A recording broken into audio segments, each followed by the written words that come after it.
From tunneling out of Chinese prisons to time-hopping past killer Peterbots, Brian and Stewie's friendship on Family Guy whipsaws between bromance, codependence, and near-apocalypse. What follows is a shuffled tour of standout escapades, each one showcasing the duo's trademark blend of whip-smart banter, reckless ambition, and grudging loyalty. Whether they're chaperoning a school dance, debating the afterlife, or literally kissing to save the timeline, the martini-sipping dog and the world domination-obsessed baby prove that the strangest bonds are often the strongest. Buckle up. These mini-synopses drop you straight into the chaos. 1. Deadliest Catch, Griffin Edition, sees the duo's lobster craving turn them into amateur lobstermen, where Rupert falls overboard, Stewie nearly drowns, and Brian risks his own life to haul both baby and bear from the abyss. Stewie's sudden craving for authentic lobster, ignited by the sight of a pretentious food truck charging Newport clam shack prices, sparks another questionable career pivot. Rather than wait in line, he convinces Brian to buy a rickety boat, buckets of bait, and exactly zero insurance, declaring themselves lobstermen. What follows feels like Deadliest Catch by way of Looney Tunes. Tangled ropes, backwards life vests, and Rupert promoted, without merit, to first mate. Mid-storm, the bear slips overboard, and Stewie's panicked, gravity-defying leap after him drags the plot into a chilling, blue-black silence beneath the swells. The image of Brian, ears flattened, nose barely above water as he punches toward the sinking silhouettes, cuts through the sarcasm that usually coats their bond. In risking hypothermia, drowning, and a serious dog-paddling cramp, Brian reveals a primal loyalty. Sarcastic critiques aside, he will never let his pint-sized partner, or even that bedraggled bear, go down on his watch. Made in China mayhem finds Stewie discovering Rupert is made in China, dragging Brian on a misguided quest to meet the bear's factory parents, landing them in a Chinese prison for espionage, and tunneling to freedom together.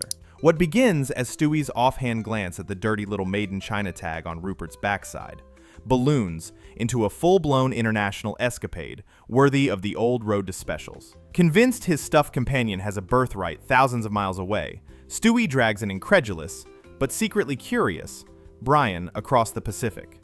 The pair arrive at a nondescript Guangdong toy factory, where bleary-eyed shift workers are yanked into a farcical family reunion. Stewie, dripping with faux Mandarin endearments, projects all the missing warmth of Rupert's imagined parents onto two baffled laborers who can't decide whether to humor the baby or call security. When loose talk about returning the bear to the West trips the government's paranoia wire, the duo find themselves cuffed for espionage. Their prison break is classic Griffin McFarlane slapstick. Brian chisels a tunnel Shawshank style, while Stewie monologues about the Geneva Conventions, sprinkling in insults about communist decor. The escape cements a core truth of this friendship. Brian may complain, lecture, and eye roll, yet he'll always crawl through literal dirt when Stewie's flights of fancy nosedive into disaster. 3. Existential toddler crisis erupts when Stewie realizes he's mortal, spirals into dread, and endures Brian's whirlwind tour of Judaism, Buddhism, and Christianity, before a belated pep talk about inventing one's own meaning. Death has guest starred in Family Guy for decades, yet somehow Stewie misses the memo until Peter's mom's funeral. One offhand, everybody dies, from Brian detonates an existential crisis that rips through bedtime, bath time, and breakfast.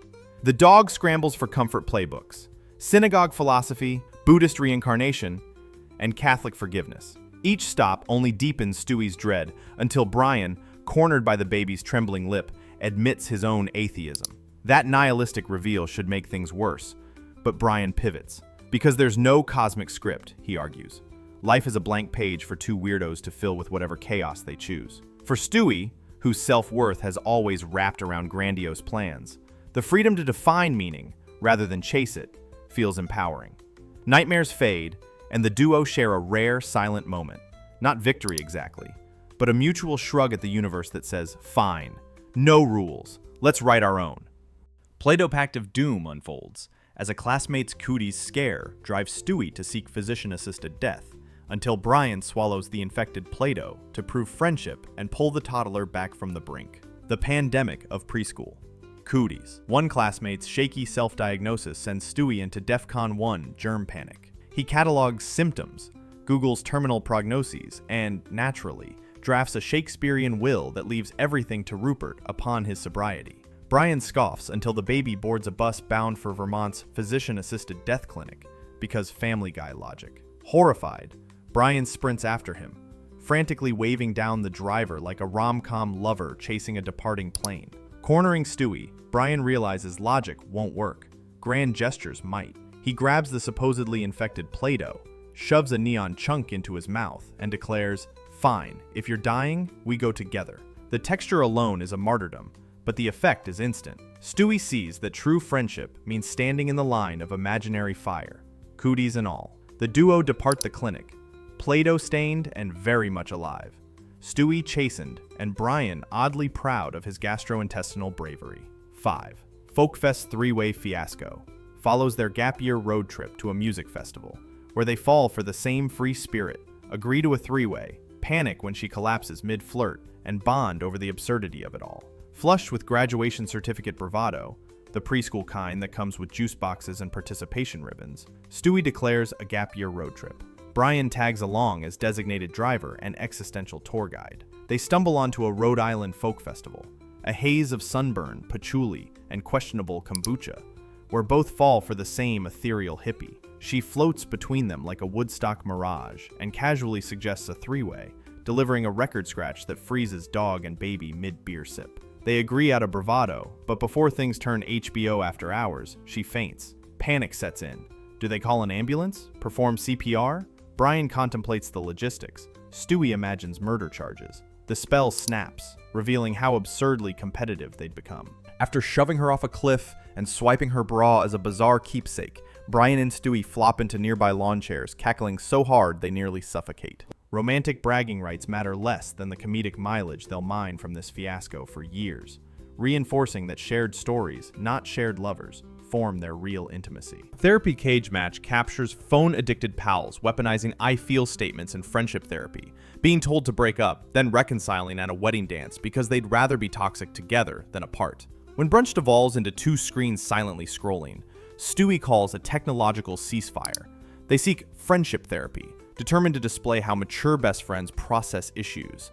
Instead, they turn the session into Wimbledon, volleying I feel statements like weaponized ping pong. The therapist, exhausted, pronounces the relationship terminal and advises a break. They storm out, convinced the other is more to blame. Days of frosty silence follow until they coincidentally attend Janet's wedding, Janet being a tertiary acquaintance wronged in some off-screen Caribbean misadventure. Watching other couples sway during the first dance, Brian and Stewie feel the same hollow ping. Toxic or not, their lives feel dimmer apart. One tentative shoulder tap leads to an awkward shuffle, culminating in a sweaty hug that probably ruins Stewie's designer blazer. Phones buzz with updates neither checks. For once, real life beats the timeline. Number 7.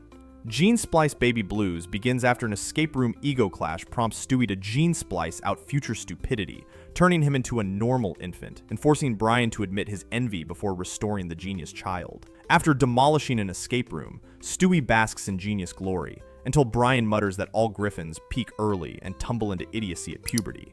It's a throwaway jab, but to the hyper-self-aware toddler, it's prophecy.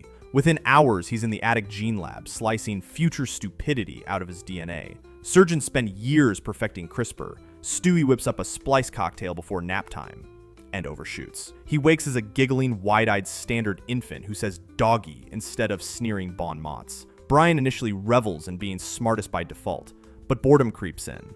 Without Stewie's sharp edge, who can he riff with?